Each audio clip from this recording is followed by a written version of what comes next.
Everyone. We are almost done and you will be yet and still better prepared than most.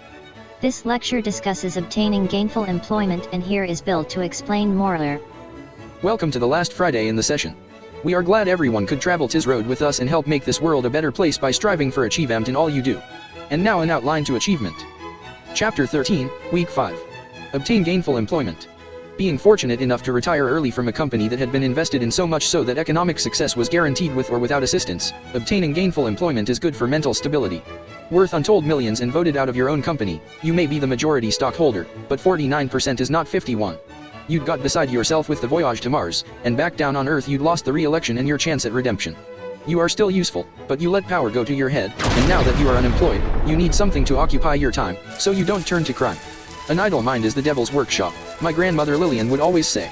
And so, you can't expect to get a job making as much as you had at Mossburg, and even though you don't need the money, you can't work for free. Does hot water not change temperature immediately upon introduction to cold and vice versa? And as such, us being #biological machines react to emotion in a similar manner. Where as soon as another makes us smile or frown, we can't hold in the urge and do so. Well, when we smile or frown, we have broken a hypocritic oath to our profession unless we are comedians. You'd been a franchise player, and now you are off the team for sarcasm. You may have won 6 Superbowls with Tom, but you are not Tom, and the market for you isn't as friendly. So, you put in your application for a position that you feel most comfortable, type up a resume which you probably haven't done in quite some time and brush up on your interviewing skills. Find a nice operation where you can put in your application. Make sure that wherever you apply you propose some type of mutual benefit, fill out the application or distribute personalized business cards. As any proposal should be mutually beneficial, wherever you apply you should identify your benefit to your intended employer, the benefit you receive as the employee and how you would be an asset to your co-workers. If you take a business loan out at a bank, they don't just want to see your ability to pay them back, but also that you have made enough profit for the venture to be worth your time. So, fill out the application including your personal information, your educational background and what relative work experience you have. That is your insurance that you can complete the tasks placed before you. A rough outline of who you are can fit on your business card, so distribute them as you may, identifying the proper channels, submit your proposal and present an estimate for the work which you plan to perform for the new company you are requesting work from. Remember, once you take employment from another company, you retain your rights, but you lose all your privileges. Sometimes a smile, an application, and a business card are not enough and needs to be reinforced with a resume.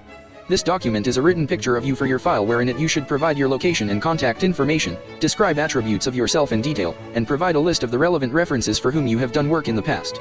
As the word resume explains itself, we are just asking your permission to do as he/she had with us with them.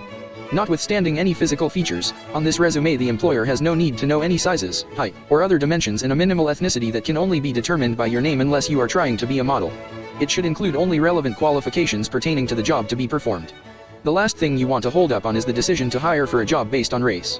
When writing one must always consider their audience. The resume should be in a somewhat business personal mood so that all information is accurate where proper English and correct grammar separates those that use it from those who don't. We want to be of the ones who use proper English or whichever language we select. In a safe environment, pay that ensures financial dignity and a reasonable workload where you don't have to rush which affects the quality of your work. Show up early for work as they say, in time, on time, except for a little ahead of time which is always better time. So, get appropriate sleep before you are to go to work, and have your attire pre-selected, so that it will be easier to leave home and get to work early.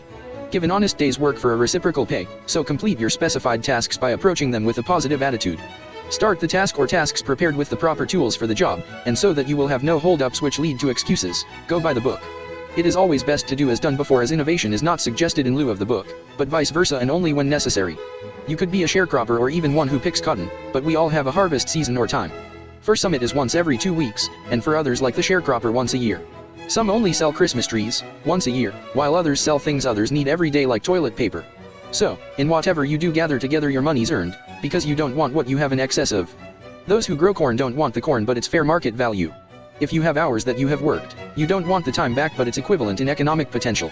So, add up the number of hours you worked, number of jobs completed and calculate the percentage of profit accrued. Of this harvest estimate funds due such as personal expenses, business expenses, and industrial taxes so that you will know how much you have spent providing your corn, work or time to the market. Subtract the funds due from the gross income gathered after selling your harvest, work, or time to the market to determine your net profit. After determining how much your work is worth to the market you'll know, if you are living check to check, in the middle class or at the max in upper middle/lower upper class. The economic caste system has yet to be exhausted, but you can determine if you want to look for other employment and get back in the race for economic superiority, which is just an illusion. Thank you, Bill. You have been wonderfully accurate this term.